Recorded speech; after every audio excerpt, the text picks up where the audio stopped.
Hey everybody, it's Angela, and I'm back with another guest design team project for Sa at SaCrafters. And this is the kind of honeycomb shadow box, and it has little feet on it, and it also has like kind of an ornate topper. And I decided to go ahead and leave a little bit of the assembly of it in my video. I just kind of sped it up quite a bit. Just so you could see how it went together, and you'll see I kind of got a little confused, so it's good to set out your parts ahead of time and make sure you've got it in the right spots before you do your assembly. So here I am double checking, and then I figure it out. So just putting all the pieces in, and then I'm using some of the Aleene's wood glue to hold it all together. And you can see I put a little extra glue in these gaps because the each of those little panels kind of comes together at an angle, so there's a tiny bit of a gap there, and I just filled it with glue because I'm going to be painting this and then covering it with paper and stuff, so you're not going to see that later, but I decided to, just go ahead and fill it just to make sure. And you can see the panel with those 4 slots, that's the bottom, that's where the feet go. And then the panel with the 1 slot is the top, and that's where that little ornate topper is going to go. So here I am putting the last of the glue on my panels, just kind of filling those gaps. And so there is my box, and then there is a front panel that goes on there, so I'm going ahead and putting my glue on that, and it goes together pretty fast. And what I do is I put together several different items of hers at the same time kind of, and then I took them all outside and spray painted them white. So that's what I did with this one as well. I just used spray paint on it, and it worked really well. So here I am just kind of cleaning up my glue. Now I'm going to add those little legs on there.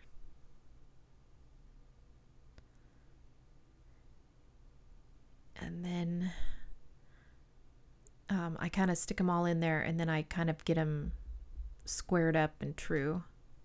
Make sure they're nice and square.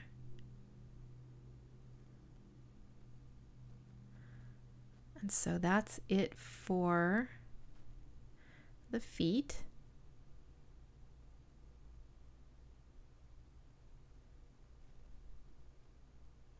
And then that's the little ornate topper that goes on the top.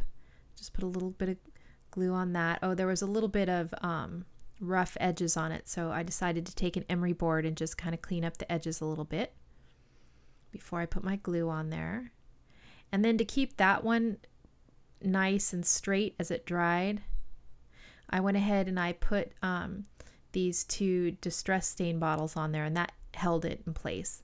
And then you can see I took it out and spray painted it.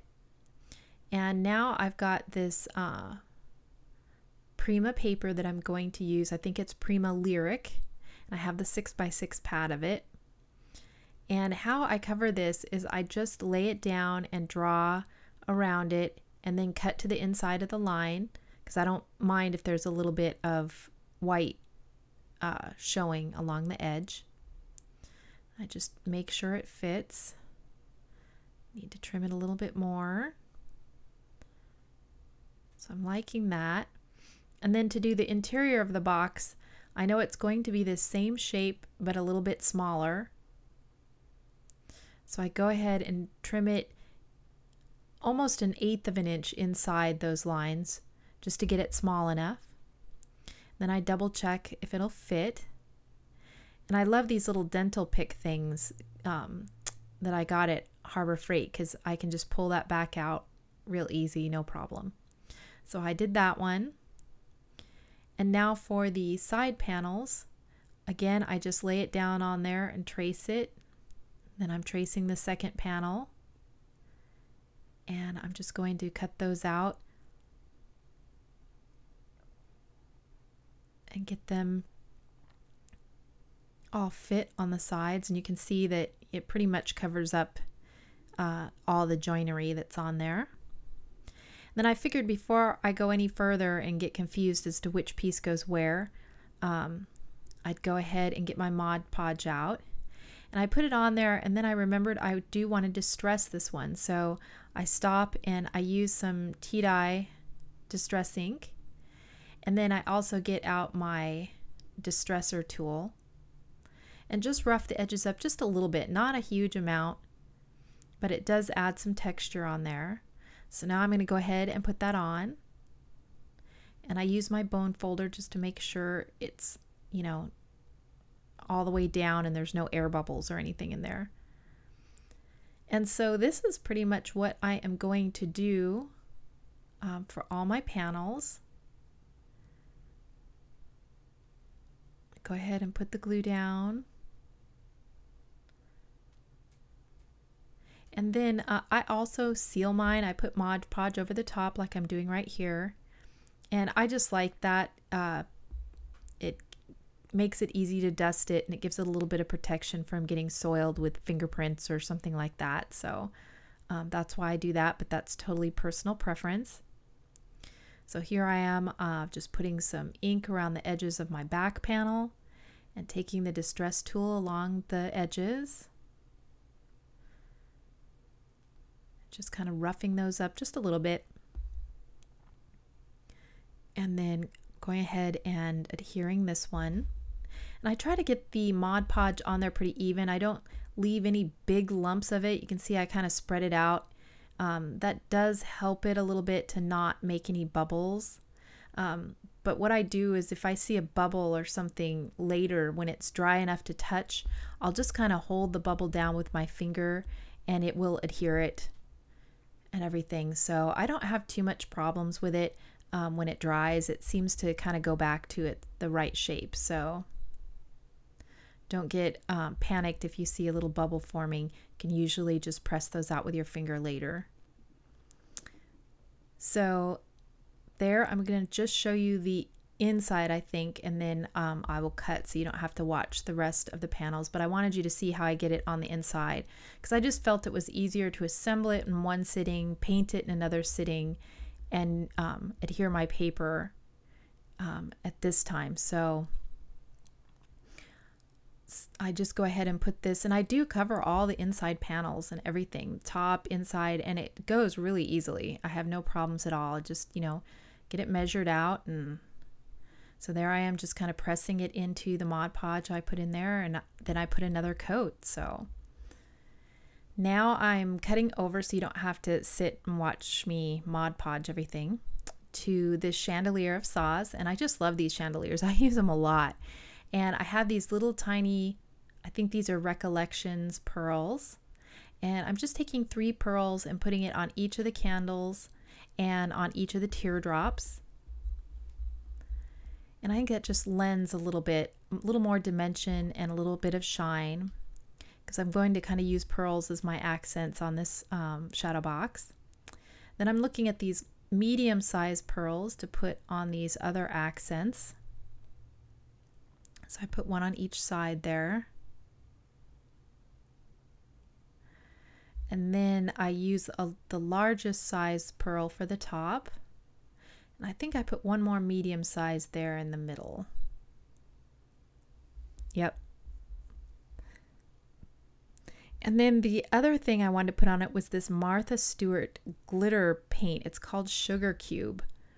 And it's just like a paint, or maybe it's a glitter glue. I'm not exactly sure how they categorize it, but it's in the paint where you get all the little bottles of paint at the craft store.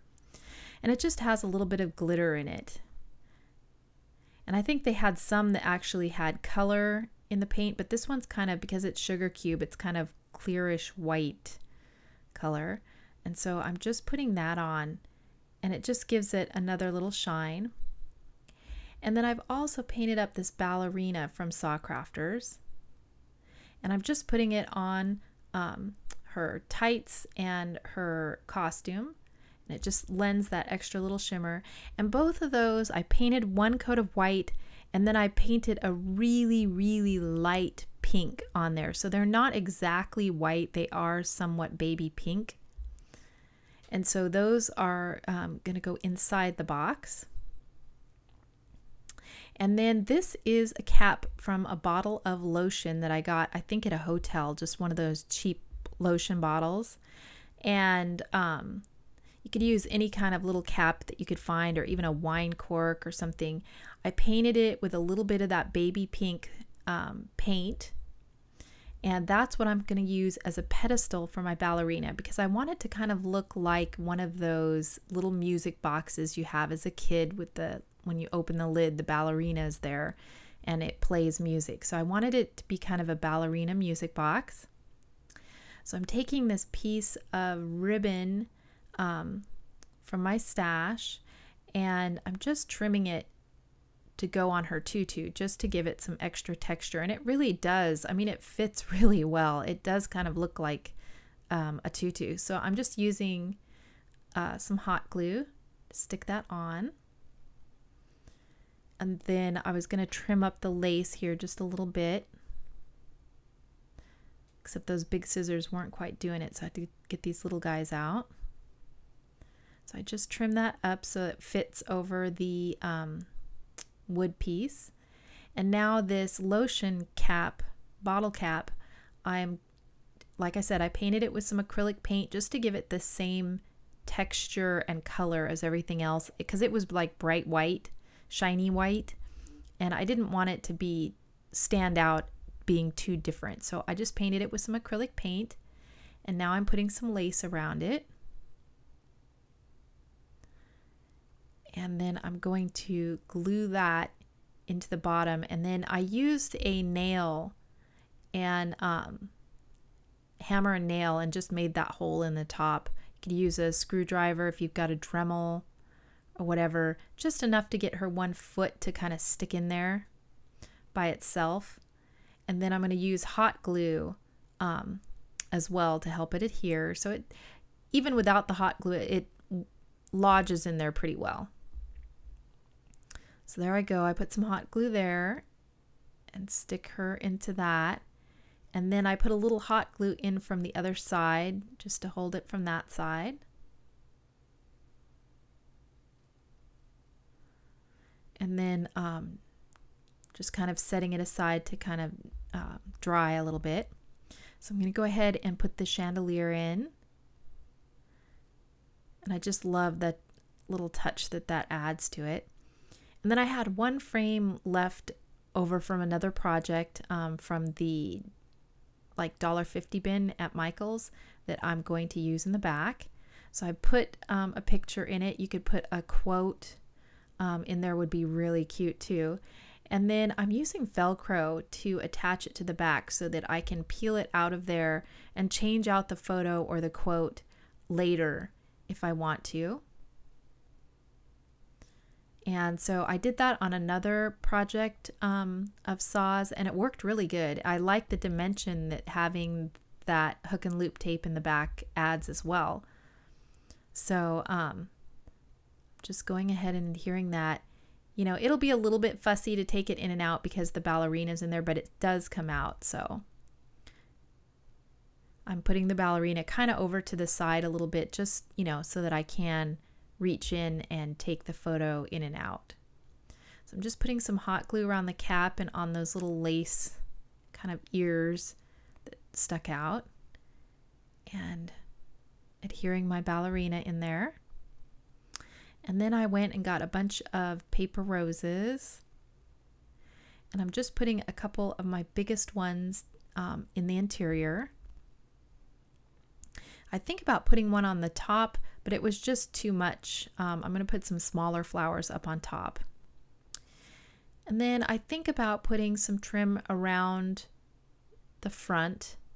And but I can't get it to turn the corner very well, this kind of lace. And also my glue gun kind of made it look yellow. I didn't have, I don't know, a lace that had thick enough parts that would hide the glue. So I stick it down there, and then I'm thinking, okay, well, it won't turn the corner on its own, so I'll have to overlap it. And then that just didn't look good. And I was like, eh. So I pulled the lace off, and I'm just gonna, the hot glue isn't like totally set up, and also I had spray painted that with a satin spray paint, so it just, the hot glue peeled off really easily. And I'm going to use this bigger lace instead and just go around the bottom. And it has a little dot there in the lace that I can put a little more glue on, where I can hide that hot glue, because you know, sometimes the hot glue kind of is a little bit of a yellow color. It's not truly clear and you can see it, so I wanted to make sure that hot glue was kind of hidden below there. So I'm just going to make kind of a little skirt around the box. And it's nice because it softens the legs and yet you can still see them. And it just adds a little touch of softness to the whole project.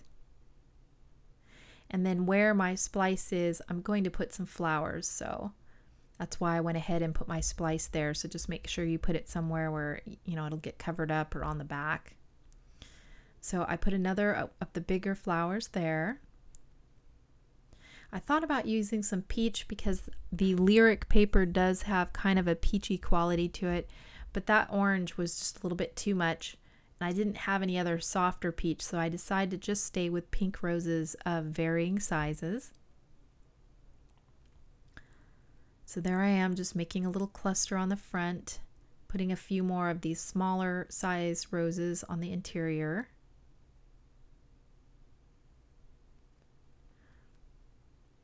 And then I'm going to let those roses kind of wrap around the corner a little bit. And then to match the pearls on the chandelier, I had some Say It With Pearls, I think it's called, and or Say It With Bling. I don't know, I can't remember. But I had some of these pearl flourishes, and I'm just going to add those in different places around the box. So I put that one on the outside panel. And then I'm going to put another substantial one on the interior to the left-hand side of the photo. Because like I said, I want to be able to reach in and take that photo out, so I don't want to completely, you know, block it in there. And there I put a little bit behind the ballerina. And then my last little piece I go ahead and put up on the top, because I am going to put some flowers up there as well. And so now I'm pulling out my tiniest size of flowers. So I have the large, some medium, and now these are my smallest ones.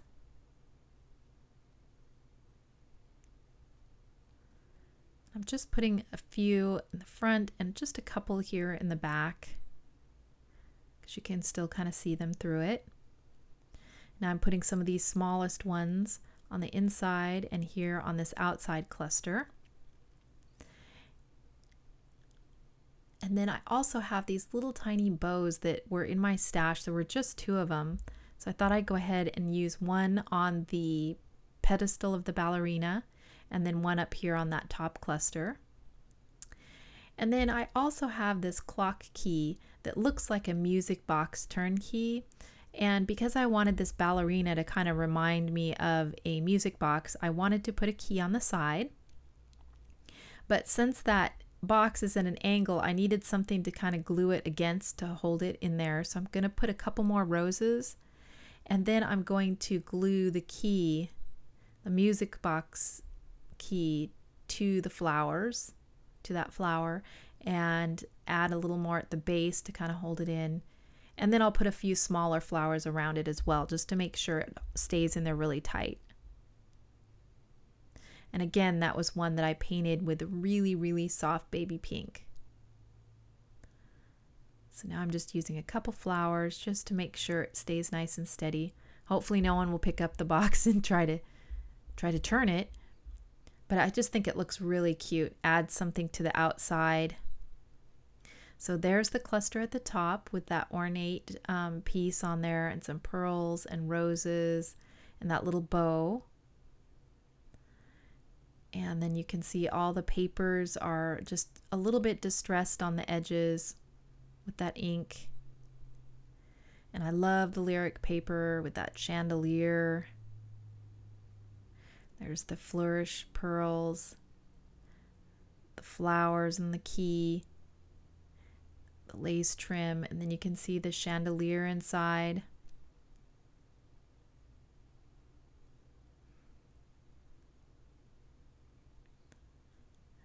And then the ballerina and the pearl flourishes on the left. I'm trying to turn it so the light gets in so you can really see all the different sides. You can see I covered all the interior panels. And then there's my photo frame and all the flowers.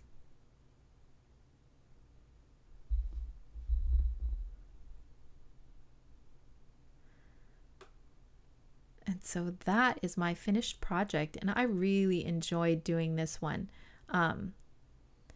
Yeah, I put the photo in there, but I think I may later find a little quote to put in there because I think that would be sweet as well. And I just love the colors. I love the kind of shabby chicness of it. It's not over the top, but it's very soft and feminine. It reminds me of one of those old-fashioned music boxes with the little ballerina in it. And so yeah, I really love how it turned out. And if you have any questions or anything, just leave me a comment down below. And thank you guys so much for watching. If you're interested in doing this project, just use the code, I think it's Angela Fans, and you'll get 10% off a purchase of $30 or more in SaC's store. And I will put a link to all the products and everything down below, and I will verify the discount code, and I will put it down in the description box as well. So thank you guys so much for watching, and I will talk to you later. Bye.